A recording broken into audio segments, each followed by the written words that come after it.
going to go over how to complete the first few examples on the subscripts and coefficients worksheet and let you know exactly what you're supposed to have as your answers.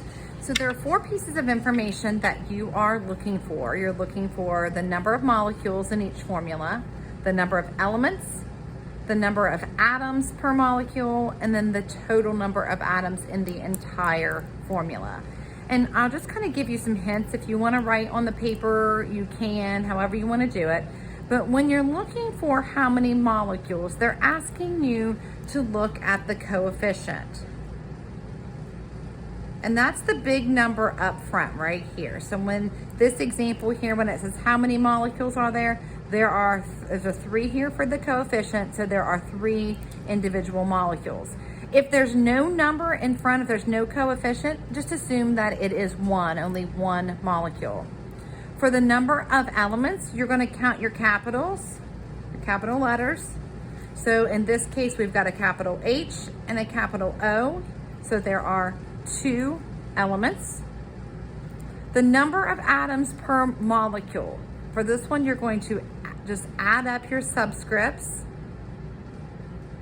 And the thing with this one is, like I told you before, if there's no subscript, like right here, this O does not have a subscript, you might want to go in and just write a 1 there so that you don't forget to count it. So in one molecule, we've got an oxygen and 2 hydrogen. So 1 plus 2 equals 3. Okay. And then finally it says, okay, well, we have 3 atoms in one molecule. How many do we have in all 3? So to find the total number of atoms present, you're going to add your subscripts and then multiply it by what your coefficient is. So you're basically taking this number and you're multiplying them. So we've got 3 atoms in one molecule, and we have 3 total molecules, so 3 times 3 is 9. Let's look at the next one. Number of molecules. It tells us to look at our coefficient right here. So we have 4 total molecules. For the number of elements, we're just going to count our capital letters. I've got a capital N and a capital C. So I've got 2 capitals. The number of atoms per molecule, and this is where we're going to add our subscripts. Now, if you notice, there are not any subscripts listed here. So you've got to assume that like Na is 1 element, put a 1 there, and Cl, that's 1. That's why I said you may want to draw them in so you don't forget to count them, because this is going to be probably the biggest place where you mess up.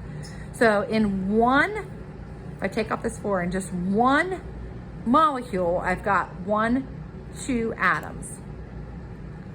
Now, I've got 2 atoms in 1 molecule, but remember, look back here, how many total molecules do I have based on this coefficient? I have 4. So if 1 molecule has 2 atoms, how many does 4 have? You're just going to multiply. 4 times 2 gives us 8. Let's do one more. 2CaCl2. So if we want to know how many molecules are in this example, it says to look at the coefficient right here, the number up front. Again, if there isn't a number, assume that it's a 1. So we've got 2 molecules. How many elements? We count our capital letters. Got a capital C here, and a capital C here. So 2 capitals.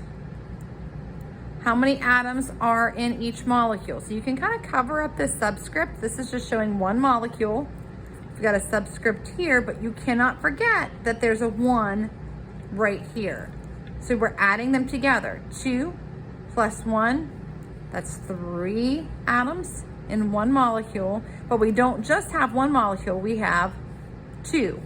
So 3 times the 2 molecules that we have, that gives us 6. So just kind of finish out the rest of this the same way.